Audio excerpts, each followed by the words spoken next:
I became interested in how injuries are documented but often emotionally forgotten. Medical scans usually exist only as clinical records, even though fractures can represent significant moments in a person's life. This led me to explore how personal medical data can be transformed into something meaningful and wearable through design. The result is Hone, a system that translates fracture scans into one-of-one jewelry artifacts inspired by the philosophy of kintsugi. I have created a website which shows the story of this service and where users can upload their scans. At first, a fracture is captured through X-ray or CT imaging, becoming the starting point for a permanent wearable artifact. The scan is securely uploaded to the Hone platform, where the data is anonymized and prepared for design translation. The fracture geometry is analyzed and transformed into form using computational design and kintsugi-inspired principles. The piece is crafted in recycled 925 silver with a gold intervention highlighting the fracture as a symbolic trace of healing. Each piece is paired with an NFC-enabled archive that stores its story, provenance, and production transparency. The users can begin their transformation journey here by uploading their scans. They can also add their name, their email, and the date the injury occurred. And below are some examples of some users' projects. We have the clavicle ring, the radius pendant, and the femur cuff. Once I receive the scan from the user, I upload them to a software that creates a 3D model out of images. For this example, I am using Meshi. I then import the generated file into Blender and design a jewelry piece tailored to the user's preferences. In this example, I am creating a bracelet inspired by the user's forearm bones. I then create a 3D print prototype to test the functionality of the jewelry piece and ensure the sizing is accurate. If everything works out, I create a wax version of the jewelry using 3D wax printing.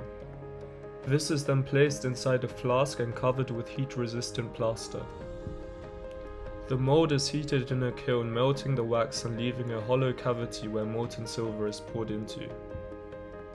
Once cooled, the plaster mold is broken to reveal the raw silver pieces. These raw silver pieces are cleaned, polished, refined, and the final details are added. This involves kintsugi. In Japanese culture, kintsugi repairs broken ceramics with gold, turning fractures into something more valuable than before. Hone applies this philosophy to the human body. Your fracture is not hidden, but honored, transformed into a symbol of resilience, identity, and survival. Every injury tells a story: the risk you took, the challenge you faced, the moment that changed you. Hone turns that story into jewelry you can wear, carry, and pass down through generations.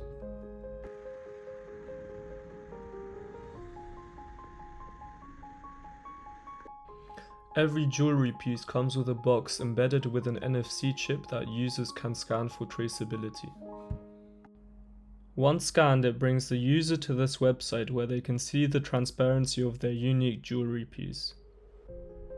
They can see the timeline from recycled silver collection in Tokyo to delivery to the user. It has an ownership function that registers the piece to the owner with a unique ID and transfer option as a digital heirloom. It states the use of 100% recycled 925 sterling silver from Tokyo. It also shows the crafting process and breaks down environmental impact and shows the carbon offsetting. Here it shows the guidelines for cleaning, storing, and protecting the jewelry piece. And it also introduces the artisan and their background in Japanese craftsmanship. Lastly, it provides production data like batch number, the date, and the artisan ID. Hone operates across 4 key values: emotional value, transparency, human-centered production, and mass personalization. Throughout the project, it evolved from designing a jewelry object into designing a system where meaning is created through the relationship between the body, data, and material. One key decision was separating the digital archive from the physical object, which clarified the experience and strengthened the emotional and functional distinction between artifact and information.